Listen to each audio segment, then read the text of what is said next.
Welcome to Real Vermont News. Today, we're looking into yet another example of how Vermont government regulators just can't leave well enough alone. In this case, the government overreacted to some much-hyped problem with a tiny minority of childcare businesses and imposed a 207-page set of regulations on everybody in that essential little industry.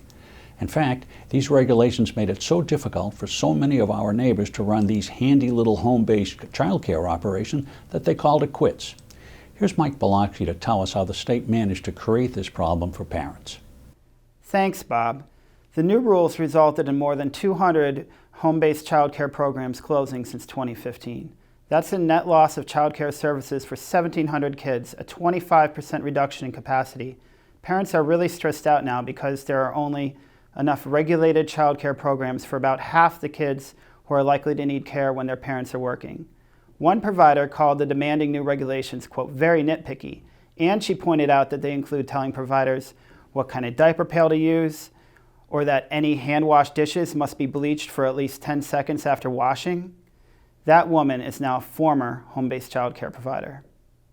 Those 207-page regulations are going to be almost impossible to remember.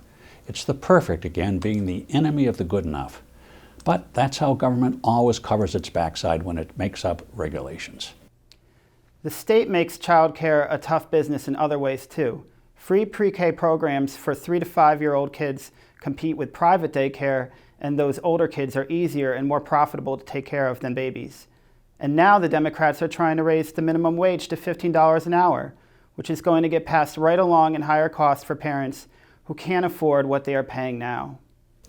Thanks, Mike. So, what we have here are out-of-touch bureaucrats setting up such a heavy-handed regime of child care perfection that hundreds of decent people, women you know, have had to stop caring for their neighbors' kids at a price the parents could afford. Neighborhood child care is a treasure, and the government has screwed it all up. So, contact your state representatives and senators and remind them that their track record of regulating businesses does not inspire confidence. So maybe they should stop making any more regulations until they revisit the child care rules to bring them into line with what's really needed. And for sure, leave the minimum wage where it is. And that's all the Real Vermont News we have time for. A lot more happened, and we'll be looking into all of it.